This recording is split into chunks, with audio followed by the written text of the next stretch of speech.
I understand that today you've done different things and you are actually going into different directions, something which is exciting.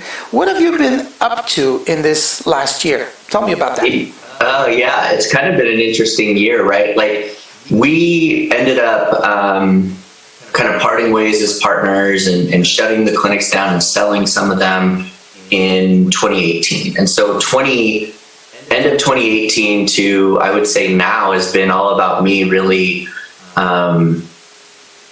looking into my passion and the impact I want to have in the world, right? So one of the big things we did, I created a nonprofit called Healing Our Heroes Foundation, which is a 501c3, and it's geared at helping veterans live their best life after service, right? So we want to reframe the way that people see or use the word hero to be somebody that's living their best life after they've gotten out of service.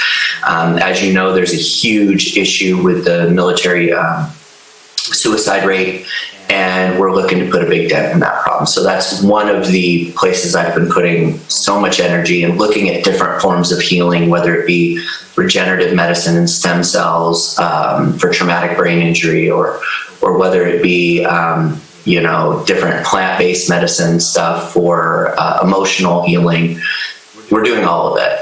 What that landed me into is this whole documentary world where they shot a documentary called Wise Endurance, based on my experiences of helping a few of these combat veterans.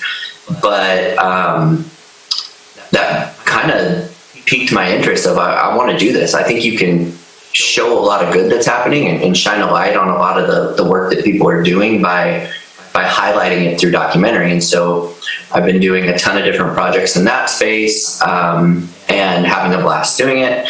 And then I just finished a book this year as well. But my main passion that we're focused in on right now is called Serving Impact. And that business, it's me and a fellow business partner who's actually a veteran as well, named Will Hinkson. And we are trying to help practitioners, providers of any sort, right? We work with MDs, PTs, DCs, but to get back the time, the energy, the money in their practice by implementing systems and operations. I felt like I would go to your seminar, Dr. Dahan, and I would be on fire because I would be like, there are so many things I want to implement today. Like, I can't wait to do it. I would get back, try to communicate that to a staff. And now I'm a tanker, right? I'm 9 clinics, 120 employees. I'm trying to communicate to everybody what we need to do, how we're going to do it, etc. And I don't have a system to do that. And so two things end up happening, right? First off, I get a little dejected because I'm like, no one understands the vision. Like, I was on fire a second ago. Like, what's going on? And then second of all, I think it leads to inaction because you're like, it's too hard to implement this as excited as I might be. And so what we're really trying to help people do and providers do is actually implement the things in their practice. And there's simple ways to do that, right?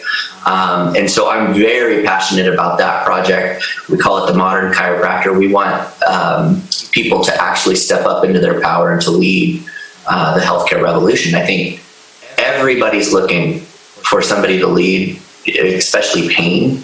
And I think chiropractors are uniquely positioned to do that. It's just that we've been the kick dog for so long that we don't really embrace that power. And once we see that we are what people are looking for, but we need to speak their language, we need to speak within the objective data, the medical jargon, then they trust us, right? I've had so many other providers work with us and for us, and I feel like if you can speak that language and they trust you, like, they're looking for you. So we're trying to empower these people and these providers to do that. Thank you very much for that information. I really appreciate it.